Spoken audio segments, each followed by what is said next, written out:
The pain of that mother is felt, unfortunately, by too many parents in the U.S. So joining us now to talk about teen suicide is Lisa Palmer, a psychotherapist who specializes in family therapy and is the founder of the RenewMe Center of Florida, one of the leading treatment facilities for PTSD. Lisa, thank you so much for joining us today on this really important topic.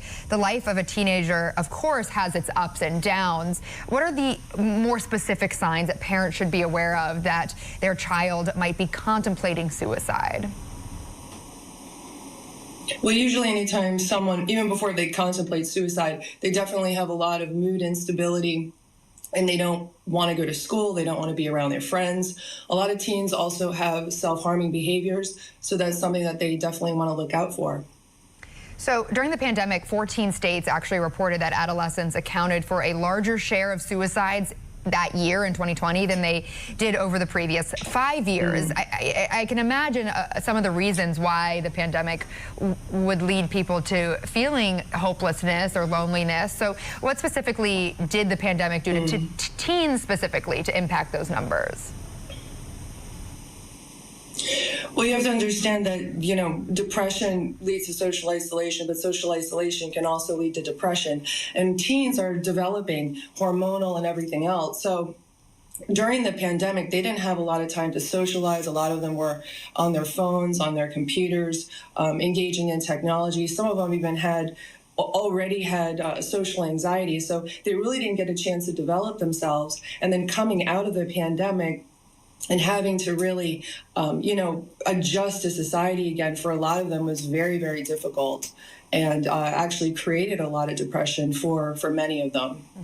So what is your message to teens and young people out there who may be feeling despondent still, whether it be for the pandemic or for any other reason, of course?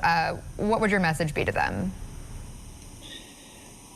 Well, a lot of people, you have to realize that underneath all of this is trauma, and the pandemic was traumatic for a lot of people. And you don't want to take that lightly. And parents, you can't cure these kind of problems just with medication or just even with insight. You really need deep-rooted help for a lot of these kind of problems, and helping teens to be educated and to develop the coping skills and to get the right kind of help that's needed. And parents also have to take care of themselves, because teens are really looking for them as role models. And when parents have anxiety, they have depression, teens are sensitive to this, picking up on that as well. So everybody has to really be more proactive in taking care of themselves, their mental health, not just the teens, but the parents too, and get the right kind of help that they need. Yeah, absolutely. So also, if you need help or know someone who does, there's also that suicide and crisis lifeline, that new number that you can call, 988, or you can text it, and it's available 24/7.